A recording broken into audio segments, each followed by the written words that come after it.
विद्यार्थी मित्रांनो, मागच्या व्हिडिओला आपण डेव्हिड ईस्टनचा संरचनात्मक प्रकार्यवाद हा मुद्दा समजावून घेतला. आता आपण अजून पुढे जाऊ. आपण लक्षात घेतलं की गॅब्रियल ॲल्मन असो, डेव्हिड ईस्टन असो, यांनी प्रामुख्याने राजकीय व्यवस्थेच्या अनुषंगाने आपली विचार मांडलेले आहे. राजकीय व्यवस्था ही एक संकल्पना त्यांनी राज्यशास्त्रामध्ये निर्माण केलेली आहे. मागच्या याच्यामध्ये आपण गॅब्रियल ॲल्मनचा संरचनात्मक प्रकार्यवाद पाहिला. त्याच्या आधी डेव्हिड ईस्टनचा वर्तनवाद पाहिला. डेव्हिड ईस्टनचा उत्तर वर्तनवाद पाहिला. या सर्व याच्यामध्ये राजकीय व्यवस्था हा केंद्रबिंदू आहे आणि हाच जुन्या आणि नव्या राज्यशास्त्रातील फरक आहे. हे आपण अनेक वेळा लक्षात घेतलेला आहे. आपण पाहिलं मागच्या वेळेला की वर्तनवादी क्रांतीच जी आहे तिच्यामध्ये मुळात राजकीय व्यवस्था या संकल्पनेची निर्मिती झालेली आपल्याला दिसून येते. आणि म्हणून आता पुढचा मुद्दा आपण जो सुरू करतोय तो गॅब्रियल ॲल्मनचे राजकीय व्यवस्थेसंबंधीचे विचार. गॅब्रियल ॲल्मनचं राजकीय व्यवस्था आपल्याला जेव्हा समजून घेता येतो किंवा समजून घ्यावी लागते तेव्हा आपल्याला त्याची आदान आणि प्रदान कार्य पाहावी लागतात. गॅब्रियल ॲल्मनचा मूळ उद्देशच मुळामध्ये राजकीय व्यवस्थांचे तुलनात्मक अध्ययन करणे, याच्यासाठी हे सगळी मांडणी गॅब्रियल ॲल्मनने केलेली आहे. आणि मग ती सोयीस्कर जावी म्हणून तो राजकीय व्यवस्थेच्या कार्याचं दोन भागामध्ये विभाजन करतो, आदान कार्य आणि प्रदान कार्य. हा मुद्दा आपल्या नोट्समध्ये याच्यापूर्वी सुद्धा आलेला आहे आणि ही सगळी कार्ये आपण यापूर्वी सुद्धा सविस्तररित्या मी आपणापुढे नोट्सच्या माध्यमातून पोहोचवलेली आहे. आपण त्याचं वाचन केलं असेलच. वाचन केलं असेल तर आता तो मुद्दा समजायला त्या ठिकाणी अजून सोपा जाईल. मग या ठिकाणी आपण काय पाहिलं की गॅब्रियल ॲल्मन राजकीय व्यवस्थांचं अध्ययन करण्याच्या दृष्टिकोनातून ही सर्व मांडणी करतो आणि त्याच्या अध्ययनाचं सोयीचा भाग व्हावा म्हणून आदान आणि प्रदान कार्यामध्ये विभाजन करतो. प्रत्यक्षात आदान आणि प्रदान कार्य हे जे शब्द आहे किंवा जो ही कार्य आहे ही अर्थशास्त्रातील आहे, परंतु त्याला डेव्हिड ईस्टन असो, गॅब्रियल ॲल्मन असो यांनी राज्यशास्त्रामध्ये आणलेला आपल्याला त्या ठिकाणी दिसून येते या दोन संज्ञा.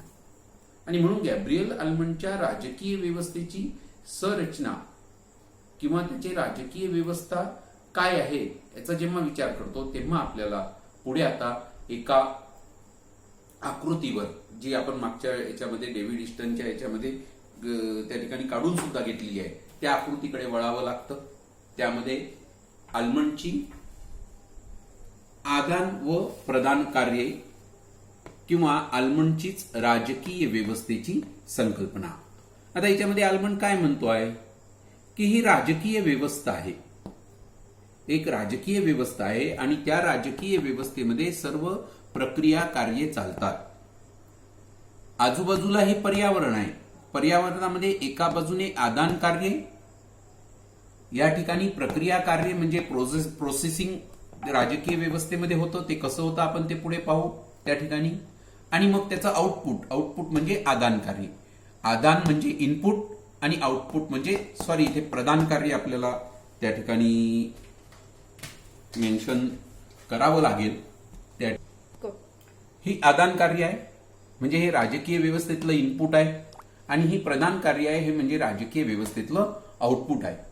मग राजकीय व्यवस्थेचं कार्य कसं चालतं तर राजकीय व्यवस्थेमध्ये आदान कार्य येतात.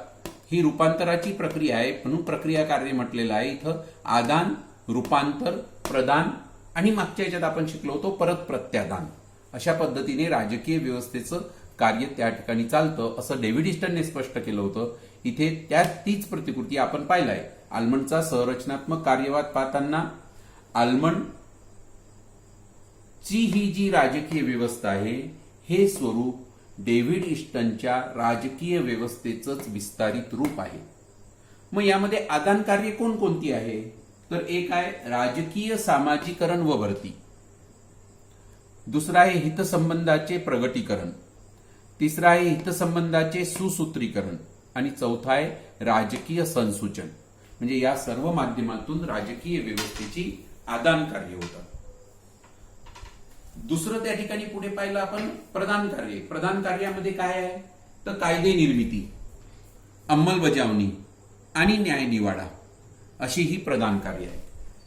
आता याचं आपण थोडं विस्तारित अध्ययन करू.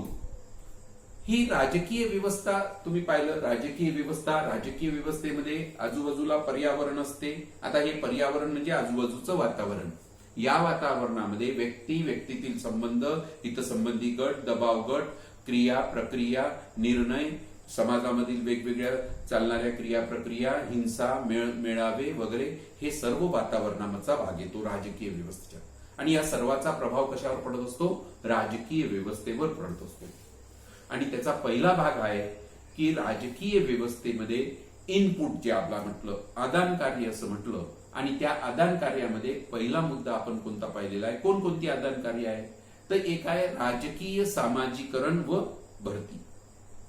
राजकीय सामाजिकरण व भरती. आता यामध्ये पहा, सामाजिकरण ही प्रामुख्याने समाजशास्त्रीय संकल्पना आहे. सामाजिकरण म्हणजे एक प्रकारचं सामाजिक शिक्षण.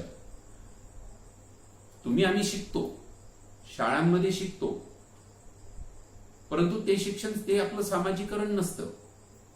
व्यक्ती जन्माला आल्यानंतर समाजामध्ये राहत असताना वेगवेगळ्या अनुभवातून, निरीक्षणातून जे व्यक्ती शिकत असतो त्याला सामाजिकरण असं म्हटल्या जाते. आता आपल्याला वळायचंय राजकीय सामाजिकरण. मग राजकीय सामाजिकरण काय आहे? तर आपण अनेक वेळा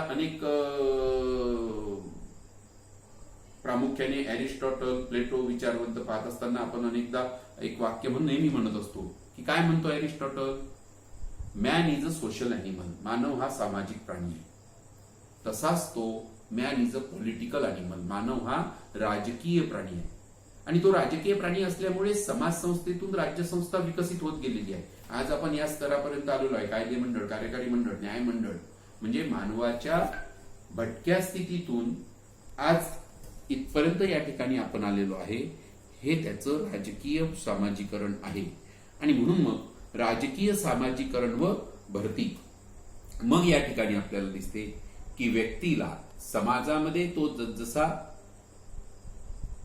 वाढत जातो, तो वागत असतो, त्याच्या आजूबाजूला राजकीय घडामोडी घडत असतात, क्रिया प्रक्रिया घडत असतो, आणि त्याच्यातून त्याला जे ज्ञान प्राप्त होतं, ते ज्ञान जे प्राप्त होत असतं त्याला राजकीय सामाजिकरण असं म्हटल्या जाते.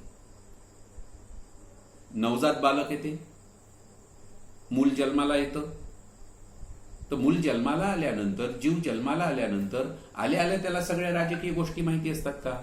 हळूहळू तो समाजामध्ये आल्यानंतर त्याला झेंडा माहिती होतो, त्याला देशाचं संविधान त्या ठिकाणी माहिती होतं, राष्ट्रध्वज माहिती होतं, राष्ट्रगीत माहिती होतं. आणि जसजसा वाढत जातो त्याची ही राजकीय ज्ञानाची व्याप्ती वाढत जाते.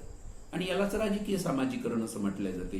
हे कळत जाते. याला म्हटलं जाते राजकीय सामाजिकरण. आता हे जे राजकीय सामाजिकरण होत असते, या राजकीय सामाजिकरणातून राजकीय भरती प्रक्रिया चालते. आता भरती प्रक्रिया चालते म्हणजे काय? व्यक्तींना राजकीय ज्ञान प्राप्त होतं, आणि जसं राजकीय ज्ञान प्राप्त होतं तसा व्यक्तीचा राजकीय सहभाग वाढत असतो. पॉलिटिकल पार्टिसिपेशन त्याला म्हटलं जाते, पीपल्स पार्टिसिपेशन ज्याला म्हटलं जाते, तो राजकीय सहभाग व्यक्तीचा त्या ठिकाणी वाढत जातो.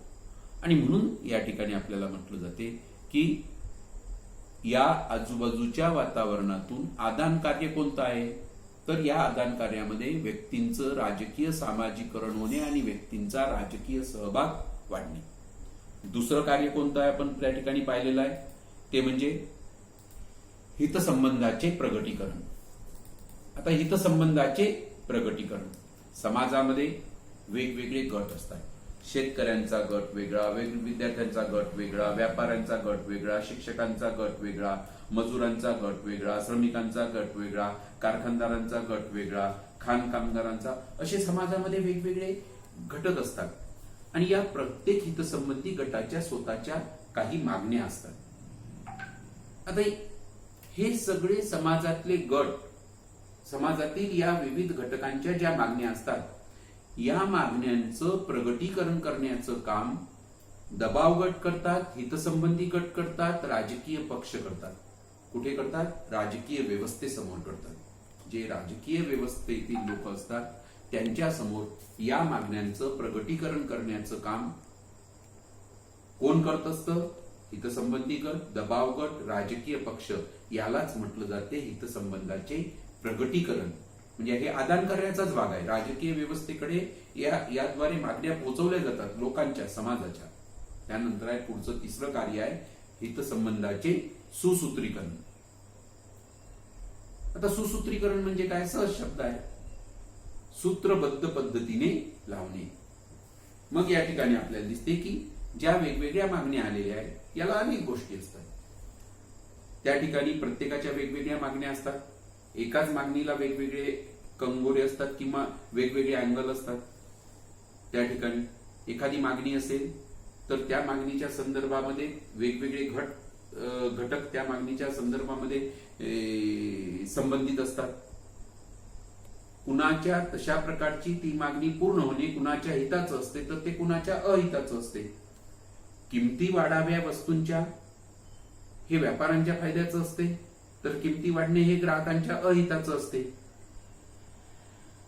आणि म्हणून अशा वेगवेगळ्या घटकांमध्ये सुसूत्रीकरण करणे, या सर्व घटकांचा समन्वय लावण्याचं कार्य, साधण्याचं कार्य हे राजकीय व्यवस्थेला करावं लागते. हितसंबंधाचे सुसूत्रीकरणातून राजकीय व्यवस्थेकडे ही मागणी जाते आणि करावं लागते. आणि चौथा आहे राजकीय संसूचन. आता संसूचन म्हणजे काय तर हे तुम्हाला माहितीच असेल. संसूचनाच्या प्रक्रियेमध्ये प्रामुख्याने संसूचन म्हणजे कम्युनिकेशन एकमेकांचं. साधारणतः राजकीय व्यवस्थेमध्ये शासन आणि जनता असे दोन महत्वाचे घटक असतात. मग याचे संसूचनाचं कोणतं कार्य आहे तर जनतेच्या मागण्या शासनापर्यंत पोहोचणे, राजकीय व्यवस्थेपर्यंत पोहोचणे आणि शासनाने केलेले निर्णय हे जनतेपर्यंत पोहोचविणे हे अशा पद्धतीने याला म्हटलं जाते राजकीय संसूचन. हे कार्य चालते. ही झाली राजकीय व्यवस्थेची आदान कार्य. 4 प्रकारची कार्य आपण पाहिली: राजकीय सामाजिकरण, हितसंबंधाचे प्रगटीकरण, हितसंबंधाचे सुसूत्रीकरण आणि राजकीय संसूचन. ही 4 कार्याद्वारे राजकीय व्यवस्थेकडे प्रचंड प्रमाणामध्ये मागण्या येतात.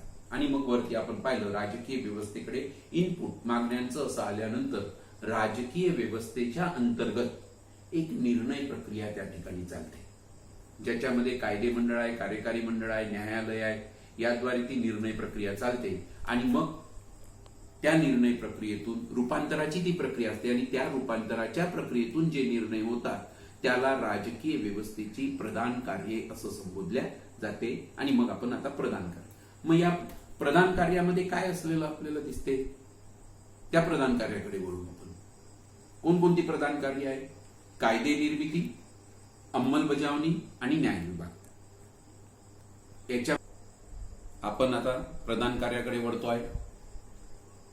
कुठल्याही राजकीय व्यवस्थेमध्ये आदान कार्ये जेवढी सुव्यवस्थित पार पडतील आणि ती पार पडण्यासाठीच्या संस्था, संघटना, पक्ष, व्यवस्था तिथं निर्माण झालेल्या असतील त्यावर प्रधान कार्याची निर्मिती किंवा प्रधान कार्याचं व्यवस्थापन अवलंबून असतं. आता प्रधान कार्य आपण पाहिली होती मगाशी: कायदे निर्मिती, कायद्याची अंमलबजावणी आणि न्यायनिवाडा. याच्यासाठी कुठल्याही राजकीय व्यवस्थेमध्ये 3 स्वरूपाचे घटक अस्तित्वात असतात: कायदे मंडळ, कार्यकारी मंडळ आणि न्याय मंडळ. आणि त्यांच्याबाबत आता कायदे मंडळ आलेल्या आदान कार्याच्या मागण्यांच्या आधारावर कायद्याची निर्मिती करतं. मंत्रिमंडळ जे असेल तयार झालेल्या कायद्याच्या अंमलबजावणीचं कार्य करतं. आणि न्याय मंडळ जे असेल त्याच्यातून निर्माण झालेल्या ज्या समस्या आहेत त्या समस्यांवर न्याय निवाडा देण्याचं कार्य हे कोण करत असतं? न्याय मंडळ करत असतं. तर अशा पद्धतीने एकंदरीत आपल्याला दिसते की आदान आणि प्रदान कार्यातून गॅब्रियल आल्मंडची राजकीय व्यवस्थेची संकल्पना स्पष्ट होताना आपल्याला त्या ठिकाणी आढळून येते. तर अशा पद्धतीने इथे आपल्याला हा मुद्दा आपला या ठिकाणी संपतोय की गॅब्रियल आल्मंडचे राजकीय व्यवस्थेसंबंधीचे विचार. विद्यार्थी मित्रांनो, इथे प्रामुख्याने तुम्ही हे लक्षात ठेवायचं आहे की आदान कार्य कोणती आणि प्रदान कार्य कोणती.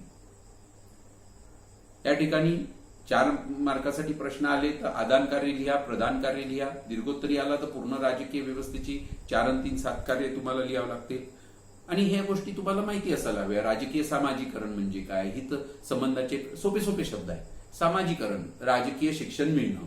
हितसंबंधाचे प्रगटीकरण म्हणजे जे हितसंबंधी गट तयार होतात त्यांच्या मागण्यांचं प्रगटीकरण, त्या मागण्यांचं सुसूत्रीकरण करणं.